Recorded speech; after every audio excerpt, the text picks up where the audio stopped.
গণশিক্ষণ তামোলপুৰ গ্ৰন্থমেলাৰ দ্বিতীয় দিনৰ সাংস্কৃতিক অনুষ্ঠান আৰম্ভ কৰিম।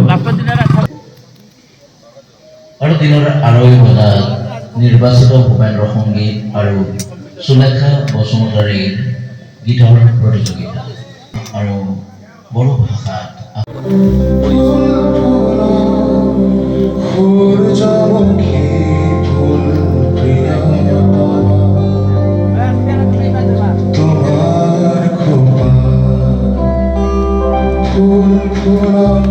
এই কথাই আমি কাইলৈ অনুষ্ঠান সম্পৰ্কীয় ঘোষণা আগবঢ়াইছোঁ। দিনৰ ভাষা অসমীয়াৰ গীতৰ প্ৰতিযোগিতা সন্ধিয়া 6 বজাত মধ্য ইংৰাজী বিদ্যালয়, ৰামেশ চুবুৰী উচ্চ মাধ্যমিক বিদ্যালয়, তামোলপুৰ ছোৱালী উচ্চ মাধ্যমিক বিদ্যালয়, ইউএন একাডেমী, কুমাৰীকাটা আৰু গদাধৰ প্ৰাথমিক শাখা, শ্ৰীমন্ত শংকৰদেৱ সংঘ কচুবাৰী।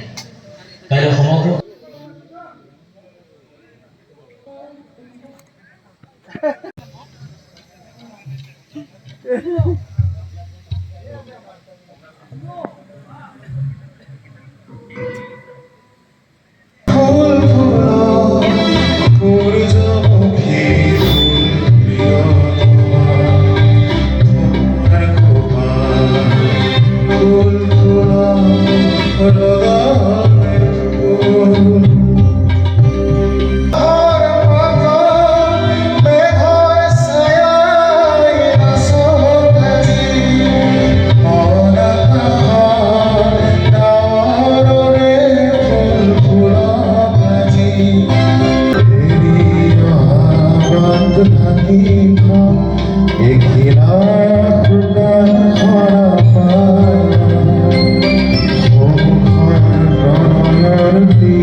অনুষ্ঠান সম্পৰ্কীয় ঘোষণা আগবঢ়াইছোঁ। দিনৰ ভাষা অসমীয়া আকস্মিক বক্তৃতা প্ৰতিযোগিতা।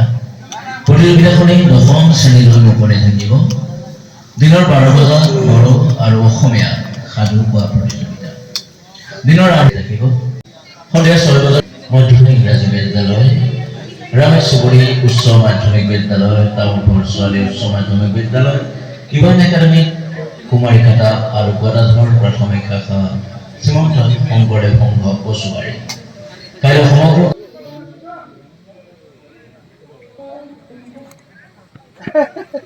itu katanya saya itu plywood kata আছে plywood kata আছে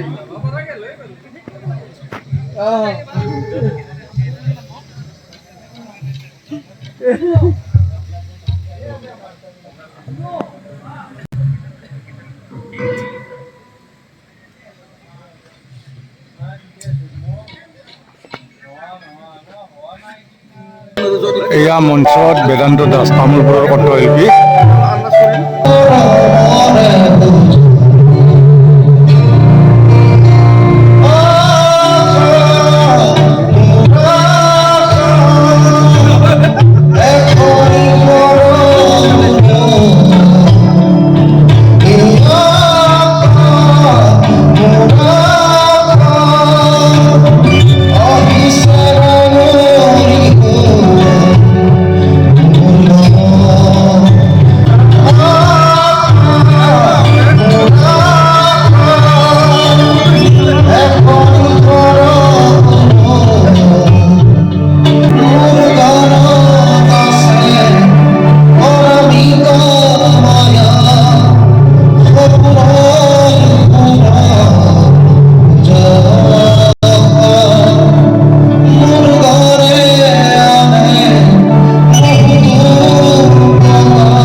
চেপিহা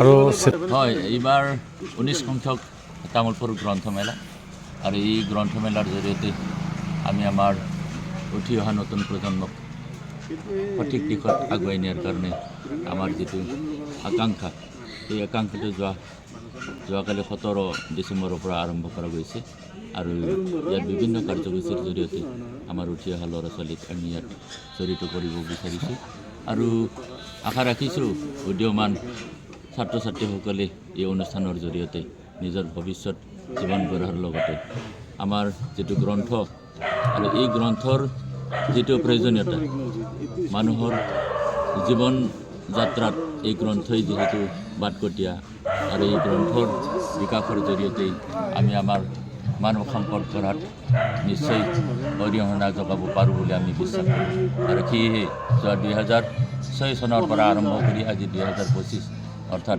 19 সংখ্যক এই গ্ৰন্থমেলা আমি আয়োজন কৰিছোঁ আৰু ইয়াত তামোলপুৰৰ বৌদ্ধিক মহল তথা ছাত্ৰ ছাত্ৰীয়ে অংশগ্ৰহণ কৰিছে এই শীতৰ দিনতো কিছু ল'ৰা ছোৱালীয়ে অৱশ্যে নিজৰ স্কুলীয়া পাঠ্যক্ৰমৰ লগত কিছু পৰীক্ষা চলোৱাৰ বাবে কিছু ছাত্ৰ ছাত্ৰীৰ অংশগ্ৰহণ অলপ কম আমি দেখিব পাইছোঁ তথাপিও আমাৰ আশা ভৱিষ্যত আমাৰ গ্ৰন্থমেলাত তামোলপুৰৰ বুদ্ধিজীৱী শিক্ষিত সমাজ আটাই ইয়াত সহযোগ কৰিব আৰু অনাগত দিনত আমাৰ লক্ষ্য নিশ্চয় ফলৱতী হ'ব এইখিনি আশা ৰাখিছোঁ